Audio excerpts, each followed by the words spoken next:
Hello guys, welcome back to another video, and today I want to bring you my best Faser Beam build that I have done so far. I've been playing with the skill for a while now, and I've been trying different setups with that skill.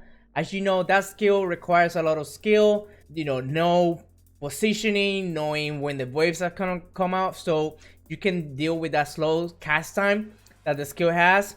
And also remember, when you are casting that, because it takes so long, you are susceptible for a lot of damage. However, with this build, you should be able to kill everything with ease. Not only that, you should be able to tank most of the stuff that the enemy throws at you when you're casting it. So let's go over the class tree.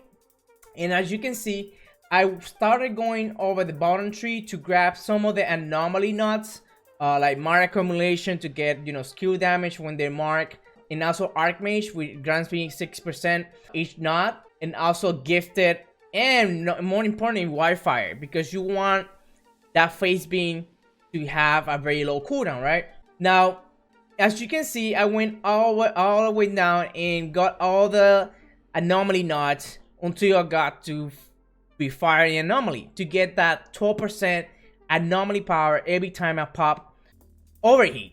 Now, since overheat has a very low cooldown, pretty much you will have that 12% up for the most of the time. So that's the beautiful thing about this knot and overheat, that you will have that free 12% up the entire time that you're using this build. Then I decided to go up and not further down, because most of the stuff here only affects explosive skills anyways, and not the Faser Beam. So since I mentioned before, you had the problem of getting susceptible for damage, and also you need proper placement. In order to deal with that, I went up to the Firestorm tree. So I grabbed extinction here to get more damage against enemies below 30% health.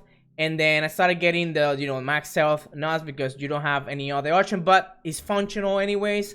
I get another gifter here as well. If you feel like you're getting hit with a lot of anomaly attacks, like for example, like alphas, brood mothers, and all that stuff, you can just drop this gifted over resistance. That's 20%, and it will help you to mitigate that a little bit, those status effects and anomaly attacks. As you know, everybody hates alphas. I personally do, but I had no problem with it. I've been practicing with this build a lot, and like I said, Faser Beam requires a lot of positioning, knowing where the enemy are coming from, so you can prepare yourself to charge the beam before the enemy actually gets to you. And not only that, this Firestorm streak, it gives you skill leech as well.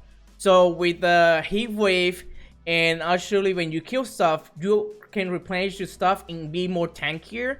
So we went all over to the right. Here, especially double skill leech when you're under the 30% max health, which happens not quite often, but there's some situation where you have a bunch of mods, especially when humans are shooting at you. You can easily replenish yourself with this knot.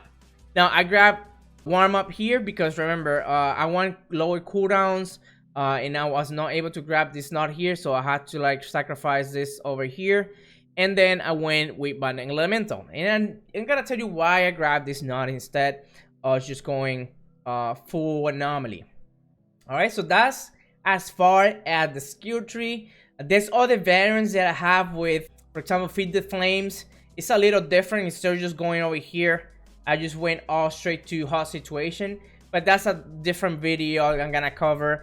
So as you know, we have very straightforward heat wave, Faser Beam, and overheat. Okay, this synergizes very well for Faser Beam, and I'll tell you why.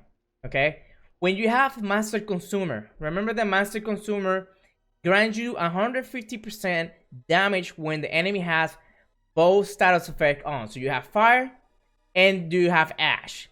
Usually without the third tier mob that I'm gonna show you in a minute, usually Faser Beam applies burn, but with the mod you should be able to, instead of burning enemies, turn it into ash.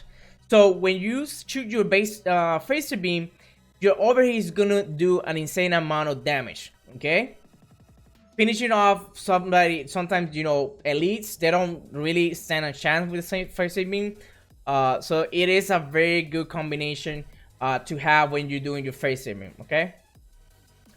Now, when it comes to this inventory, the armor set, of course, we need the Acari to get that additional anomaly power when you're doing heatweave.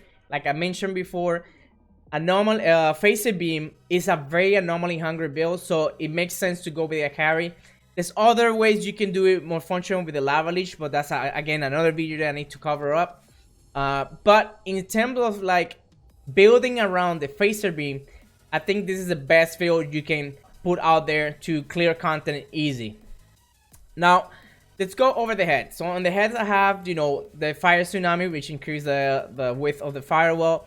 But I put Ash of Champion, which inflicts ash on enemy instead of burn. Each hit boosts your anomaly by 20% for 10 seconds. Stacks up 5 times. That means if you hit 5 enemies, you get an additional 100% anomaly power in your build. That's when I told you that you can reach almost a million. Sometimes you can, depending on the map. A million anomaly power is possible. So usually you're gonna be average around 900,000, around that range when you have every buff up. Then I go over on my chest, which has Unstoppable Force. Increase your anomaly power by 50% of your resistance piercing. Okay, this is a very underrated mod. It's one of the most powerful in the game, in my opinion, which makes the Firestorm tree even more powerful because it makes you tanky and also grants you a lot of anomaly power. Then I have Tidal Wave, which increases my skill by an additional heatweave before triggering the cooldown.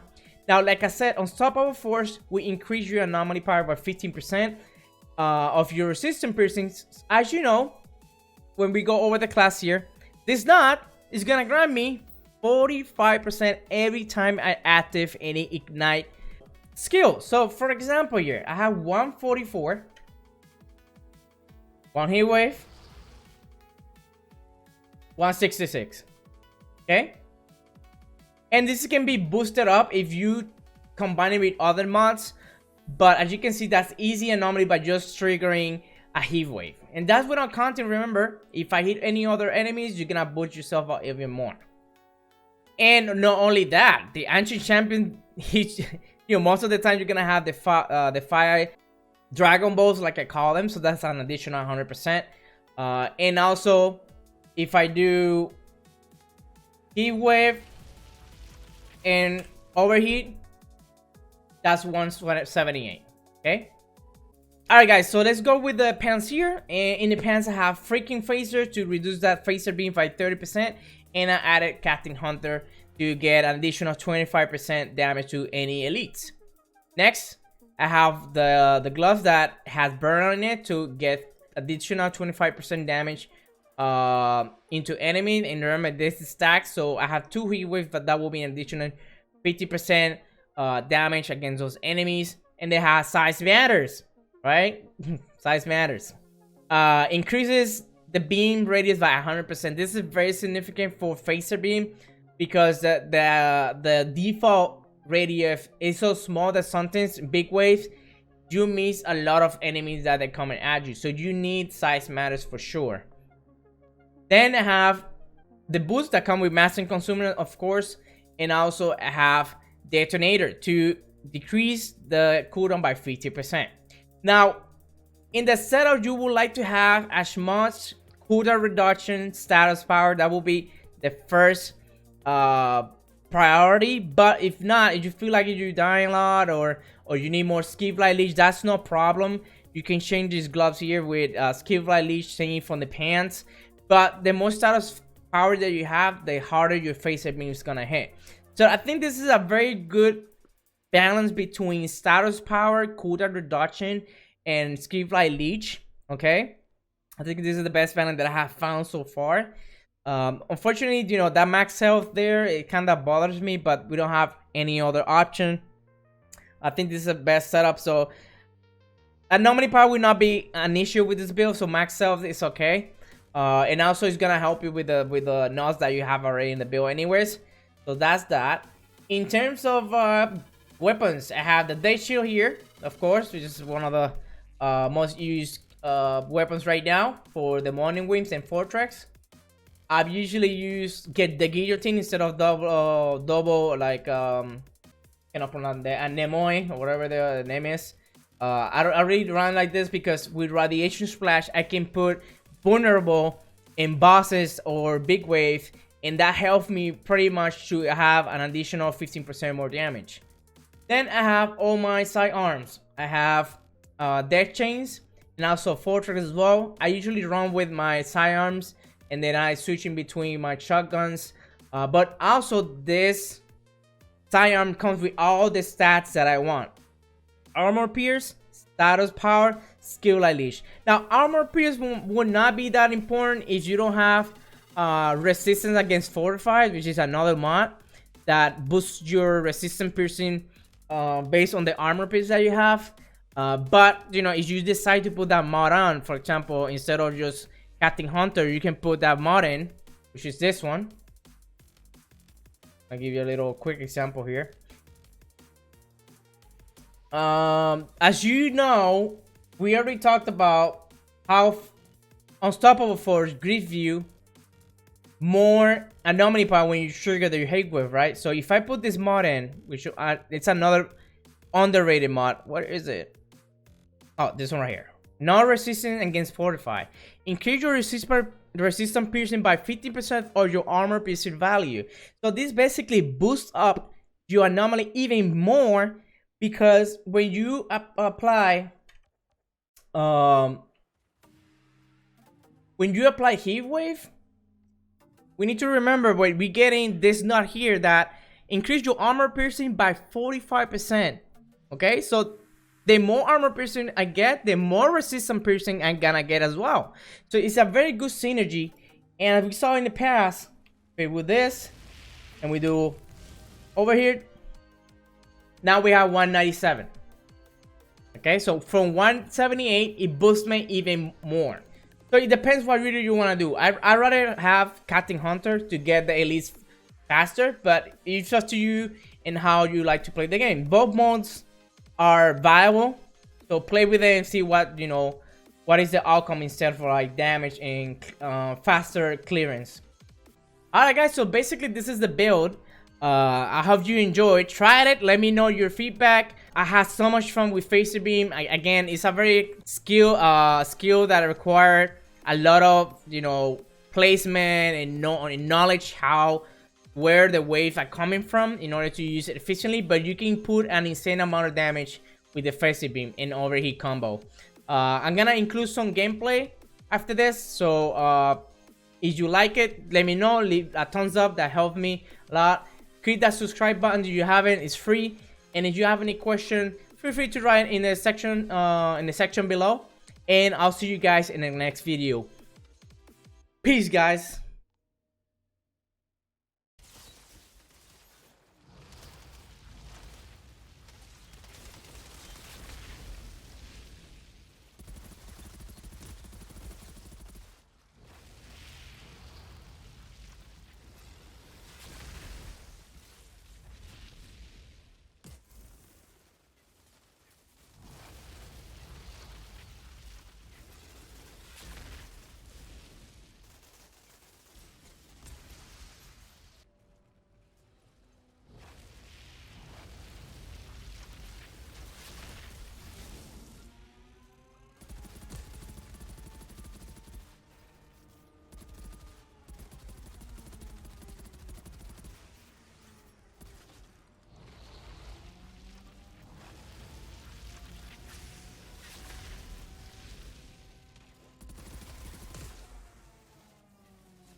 Shira, about those energy spikes?